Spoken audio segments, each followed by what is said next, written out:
India's number 1 varicose veins hospitals ఐబీసీను సంప్రదించండి. మీ నొప్పి లేని ప్రయాణాన్ని ప్రారంభించండి. నమస్తే అండి. Ahmedabad air India flight crash అందరూ చూశారు, ఫాలో అయ్యారు. ఎంతో మనసుని కలిచివేసే సంఘటన అది.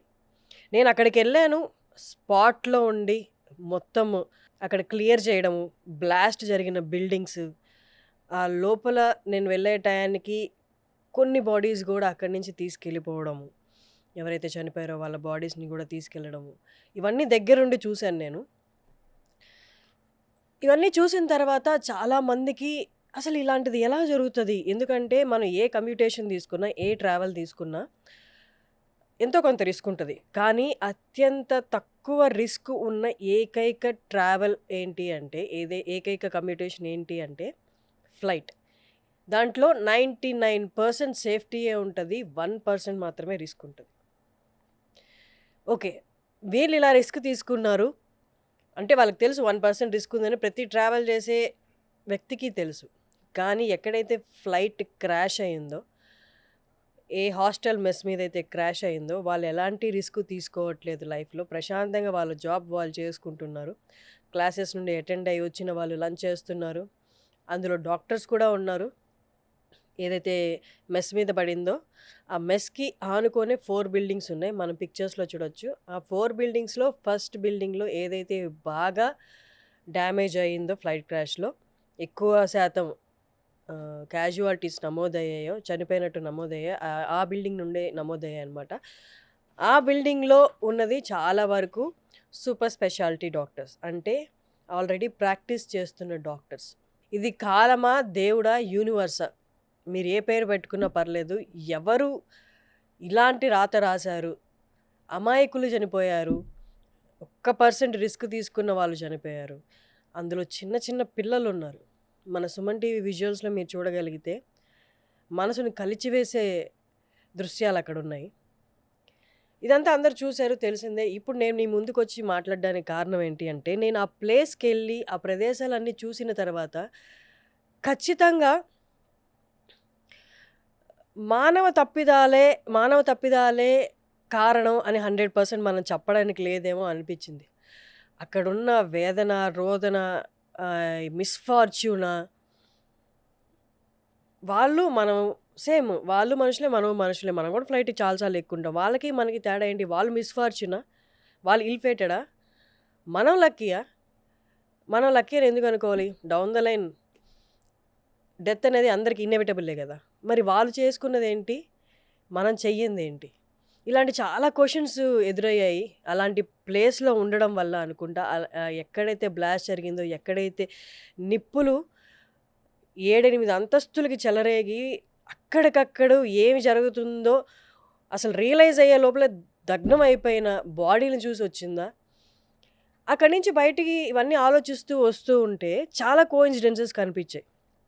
నాకెందుకో ప్రతిసారి మనం ఆస్ట్రాలజీ, న్యూమరాలజీ, లేకపోతే దేవుడు, యూనివర్సు, ఇవన్నీ మన కంటికి కనిపించని ఎక్స్టర్నల్ ఫోర్సెస్ గురించి మనం ఎప్పుడు బ్యాక్ సీట్ ఇస్తాం, ఒక చిన్న చూపు చూస్తాం. ఎందుకంటే మనం దాన్ని రియలైజ్ చేసుకోలేం కాబట్టి, అది మనకి అర్థం కాదు కాబట్టి సంపూర్ణంగా.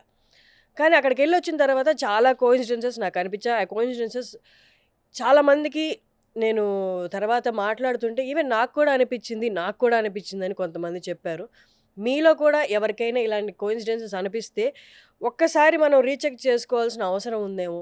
Maybe universe is talking to us, లేదా దేవుడు మనతో డైరెక్ట్గా మాట్లాడడానికి చూస్తున్నాడా? I don't know. మీరు దీన్ని మూఢనమ్మకాలకి కేటగిరీలోకి నెడుతారా, లేకపోతే ఈ కోఇన్సిడెన్స్ అన్నీ యాదృచ్ఛికమని చెప్తారా? బట్ ఉన్నవి, కనిపించేవే నేను మీ ముందుకు తీసుకొచ్చాను. ఎవరి ఒపీనియన్స్ వాళ్ళవి. First coming to the numbers, ఇది 2025 అంటే మనం ప్రతి సంఖ్యని యాడ్ చేస్తూ పోతే లాస్ట్లో వచ్చేది 9. నార్మల్గా ఆస్ట్రాలజికలీ ఆర్ న్యూమరాలజీ ప్రకారము ప్రతి ప్లానెట్కి ఒక నెంబర్ ఇచ్చుకుంటూ పోతే లాస్ట్లో వచ్చే నెంబర్ అంటే 9 నెంబర్, 9 గ్రహాలు, 9వ నెంబర్ వచ్చేది కుజుడికి, మంగళ్, ఇంగ్లీష్లో మార్స్ అంటారు. అంటే ఈ సంవత్సరం నడిపించేది 9వ నెంబర్ అని అర్థం. ఇప్పుడు మన ఇన్సిడెంట్ విషయానికి వస్తే, ఒక్కసారి ఫ్లైట్ నెంబర్ తీసుకుంటే ఏఐ 171 171 1 + 7 + 1 = 9. అక్కడ 9 కనిపించిందా? డేట్ 6వ నెల 12వ తారీఖు 1 + 2 + 6 9. ఇయర్ యాజ్ ఐ సెడ్ 2025 అంటే 2 + 2 + 5 = 9. అక్కడ ఒక 9. సో ఇన్ని 9లు వచ్చాయి. ఇంకొకటి బాగా ఇక్కడ కనిపిస్తూ ఉన్నది ఏంటి అంటే, ఎవరైతే ఎక్స్-సీఎం ఆ ఫ్లైట్ క్రాష్‌లో చనిపోయారో వారి కార్ నెంబర్స్ మొత్తము, వెహికల్ నెంబర్స్ మొత్తము 1206. అక్కడ కూడా 9 కనిపించింది. సైంటిఫికల్‌గా ఆలోచించినా, లేకపోతే ప్రాక్టికల్‌గా ఆలోచించినా ఇవన్నీ కొట్టే బుద్ధి అవుతుంది. ఇలా ఎలా జస్ట్ అది కోఇన్సిడెన్స్ అనుకోవచ్చు. బట్ ఆస్ట్రాలాజికల్లీ చూస్తే మేబీ వాళ్ళ మాటలు పూర్తిగా పక్కన పెట్టాల్సిన అవసరం లేదేమో. ఎందుకంటే కొంతమంది ఆస్ట్రాలజర్స్, ఈవెన్ ప్రాఫెట్స్ ఇది ఇలా జరుగుతుంది అని 6 నెలల ముందే చెప్పారు. విత్ డేట్, టైము చెప్పారు. ఇలా జరుగుతుంది, ఇండియాలో జరుగుతుంది, ఇండియాలో గాల్లోనే ఒక 10ల సంఖ్యలో లేదా 100ల సంఖ్యలో మనుషులు మంట రూపేణ, అగ్ని రూపేణ చనిపోబోతున్నారు. అది కూడా ఎర్ర రంగు ఫ్లైట్. ఎర్ర రంగు ఫ్లైట్ అని చెప్పలేదు, ఎర్ర రంగుతోటి అని. మనం మామూలుగా చూస్తే మార్స్ ప్లానెట్ కూడా రెడ్ కలర్‌లోనే ఉంటది. సో ఇవన్నీ కొట్టేయాలా? ఏమో కొంతైతే ఆలోచన రేకెత్తిచ్చేలాగే ఉన్నాయి. ఎక్స్-సీఎం గారి నెంబర్స్ అన్నీ కూడా చూశారు. సో అలాగే వీళ్ళు ఆస్ట్రాలజర్స్ చెప్పేదేంటి అంటే, రాహు, మంగళ్ కాంబినేషన్స్‌లో ఇలా జరుగుతది. ఇది హై ఎనర్జీ ఉన్న కాంబినేషన్స్. మన ఈ ఒక్క ఇన్సిడెంట్సే అందులో మార్స్ అనేది ఫైర్‌తో మనం సిగ్నిఫై చేస్తుంటాం అనమాట. మార్స్ ప్లానెట్‌ని, కుజుడిని. సో మనం చూస్తున్న ఫైర్ మిస్‌హ్యాప్స్, ఫైర్ యాక్సిడెంట్స్ అన్నీ కూడా ఈ వాళ్ళు చెప్పిన హై ఎనర్జీ పీరియడ్ ఏదైతే ఉందో జూన్ టు జూలై మధ్యలో ఇది హై ఎనర్జీ పీరియడ్. ఇక్కడ చాలా మిస్‌హ్యాప్స్ జరిగే ఛాన్సెస్ ఉన్నాయి. ఆల్రెడీ జరిగాయి. ఇది మేము 6 నెలలు, 3 నెలలకు ముందే చెప్పామంటున్నారు. మన ఇండియాలో ఒకటి జరిగింది. దుబాయ్‌లో ఒక స్కై స్క్రేపర్‌లో మంటలు చెలరేగాయి. అలాగే నిన్న పూణే దగ్గర బ్రిడ్జ్ కొలాప్స్ అయ్యి 20 మంది దాకా గల్లంతయ్యారు. 6 మంది చనిపోయినట్టు నమోదు అయింది. ఇంకొకటి ఒక హెలికాప్టర్ కూలి అక్కడికక్కడే 5 నుండి 6 మంది చనిపోవడం జరిగింది. ఇవన్నీ అసలు వ్యవధి లేదండి. మనం గతం చూస్తే ఇంత త్వరగా ఇన్ని మిస్‌హ్యాప్స్ జరిగిన సిట్యుయేషన్ లేదు. ఇంకా టెర్రర్ అటాక్స్ ఏవైతే జరిగాయో అది కూడా మనకి జస్ట్ దీనికి ముందే. దీనికి సంబంధం లేదనుకోవచ్చు. కొంచెం ముందు జరిగింది కాబట్టి. సో ఇవన్నీ వ్యవధి లేదు. అసలు పొద్దున ఫోన్ లేసి ఓపెన్ చేసి చూస్తే టకా కనిపిస్తుంది. నిజంగానే ఈ కాంబినేషన్ ఆస్ట్రో బాడీ కాంబినేషన్స్ అనేవి అంత స్ట్రాంగ్‌గా ఉన్నాయా? ఇది మానవాళికి ముప్పేనా? అంటే జూలై మధ్య వరకు ఇలాంటివి మనం ఫేస్ చేస్తూనే ఉంటామా? I don't know. I am open for discussion on this. Even I am looking for guests on this. ఎవరైనా దీనికి విత్ ప్రూఫ్ ఇది కరెక్టే, ఈ ఇన్ఫర్మేషన్ కరెక్టే, మేము కూడా ఇది చూసాము, ఇలా జరగబోతుంది. అండ్ ఇంకొకటి ఏంటి అంటే రానున్న డేట్స్ కూడా కొంతమంది ఆస్ట్రాలజిస్ట్ షేర్ చేశారు. ఈ డేట్స్‌లో ఇలాంటి మిస్‌హ్యాపులు జరిగే ఛాన్సెస్ చాలా ఉన్నాయి. ఆ డేట్స్ కూడా మీకు ఒక్కసారి నేను చెప్తాను. వాళ్ళు ఇచ్చిన డేట్స్ ఏంటి అంటే జూన్ 3వ తారీఖు, 12వ తారీఖు, 21, 30. అలాగే కొన్ని డేట్స్ హై ఎనర్జీ ఉన్న డేట్స్ కొన్ని ఇచ్చారు. వాటిలో జూన్‌లో ఇంకా 2, 3 ఉన్నాయి. వాళ్ళు ఇచ్చిన మొత్తం డేట్స్ ఏంటి అంటే 3, 12, 21, 30. 21, 30 ఇంకా ఈ జూన్‌లో అవి ఉన్నాయి. ఇలాగా ఇయర్ ఎండింగ్ వరకు డేట్స్ ఇచ్చున్నారనమాట. సో నెంబర్స్ విషయం అయిపోయింది. ఆస్ట్రాలజీస్ అయిపోయింది. అండ్ ఇంకొకటి ఇంటర్నెట్ పుణ్యమా అని కొన్ని కోఇన్సిడెన్సెస్ మనకి ఇన్ఫర్మేషన్ తీసుకుంటే నెట్‌లో నుండి లాస్ట్ 2 జూన్స్ మీరు కంపేర్ చేస్తే అంతకుముందు June train accident, last June train accident, ఇప్పుడు ఈ fire accident, plane crash fire accident. So ఇవన్నీ కూడా జూన్‌లో జరుగుతున్నాయి అంటే ఇది కూడా చాలామంది చూస్తున్నారు. జూన్‌లో ఏం జరుగుతుంది? If it is an impact of astrological bodies జూన్‌లోనే ఎందుకు జరుగుతుంది? జూన్‌లో ఏం ఇంపాక్ట్ పడుతుంది మానవాళి మీద? ఇవన్నీ ఇలా ఉంటే ఒక చిన్న పాజిటివ్ ఇన్ఫర్మేషన్ కూడా ఉంది. ఆ పాజిటివ్ ఇన్ఫర్మేషన్ అనేది ఒక్కసారి మీకు చెప్తాను నేను. పాజిటివ్ ఇన్ఫర్మేషన్ ఏంటి అంటే last Rahu transit in Aquarius అని ఉంది. ఇది మనకి కుజుడిది కాదు. రాహు ట్రాన్సిట్ ఇన్ అక్వేరియస్ అనేది 2020 2007లో వచ్చినప్పుడు యాపిల్ ఐఫోన్ లాంచ్డ్. అదే 2006లో Facebook exploded. 2007 Airbnb was born. Airbnb గురించి తెలుసు కదా. 2006లో టెస్లా రోడ్స్టర్ అన్వీల్డ్. మళ్ళీ 2007లోనే ఆండ్రాయిడ్ ఓఎస్ అనౌన్స్డ్. సో చాలా ఇన్వెన్షన్స్ అనేవి రాహు ట్రాన్సిట్ జరిగినప్పుడు వచ్చాయన్నారు. నవ్ ఇట్ టర్న్స్ లైక్ ఇప్పుడు 2025లో ఏ ఇన్వెన్షన్స్ జరిగాయి? ఏఐ గురించి ఎక్కువ మాట్లాడుతున్నాం.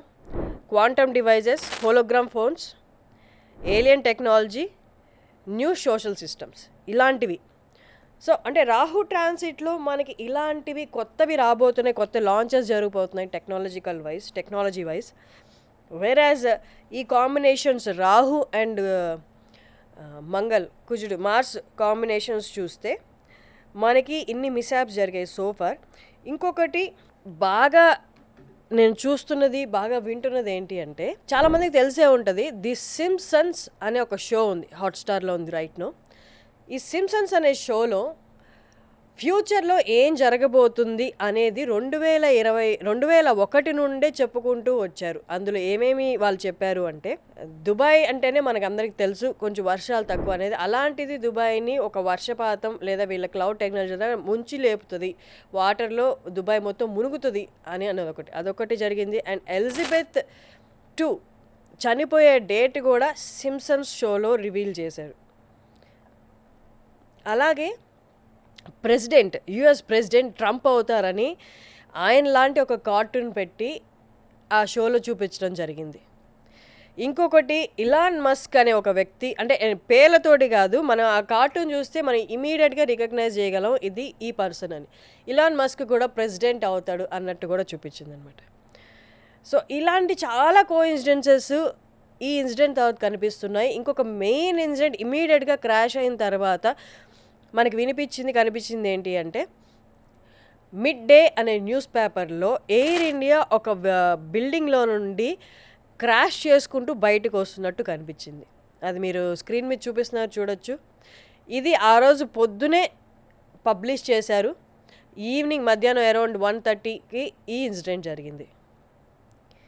అంటే యాదృచ్ఛికంగా మనుషులు పెట్టేశారా, ఇలాంటి పోస్టులు చేశారా, ఏమి ఆలోచించకుండా?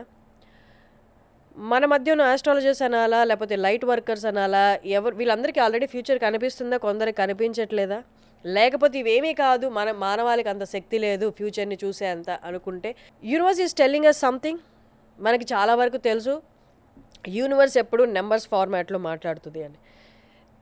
ఎవ్రీ నెంబర్ హ్యాస్ ఎ ఫ్రీక్వెన్సీలో మాట్లాడుతుంది యూనివర్స్ మనతో. ఆ ఫ్రీక్వెన్సీ మనం డీకోడ్ చేయలేం కాబట్టి దాన్ని నెంబర్ ఫార్మాట్లో మనం సులభంగా అర్థం చేసుకోవడానికి పెట్టుకున్నాం. చాలామందికి చాలా వరకు అంటుంటారు, నాకు 11 కనిపిస్తుంది అని. ప్రతి 11కి ఒక మీనింగ్ ఉంటుంది, లేకపోతే 12 కనిపిస్తుంది అని.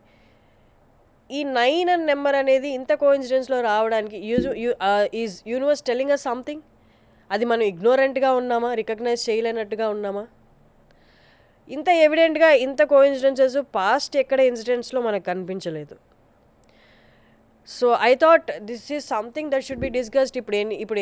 ఇప్పుడు ఎవరైనా చూస్తున్న వాళ్ళు, if anyone could relate with my topic, please come up for a discussion. ఎవరైనా న్యూమరాలజిస్ట్ ఉన్నా, I'm open for discussion on this. I want to know more. అంటే మీరు I'm not a numerologist, but మీలో చాలామందికి న్యూమరాలజీ మీద చదివిన లేదా నేర్చుకునే ఎక్స్పీరియన్సెస్ ఉంటాయి. But please come forward if this is something that is like universe is talking to us, or ఏదైనా కన్వే చేసే మెసేజెస్ ఉంటే I'm open for the discussion. Thank you so much.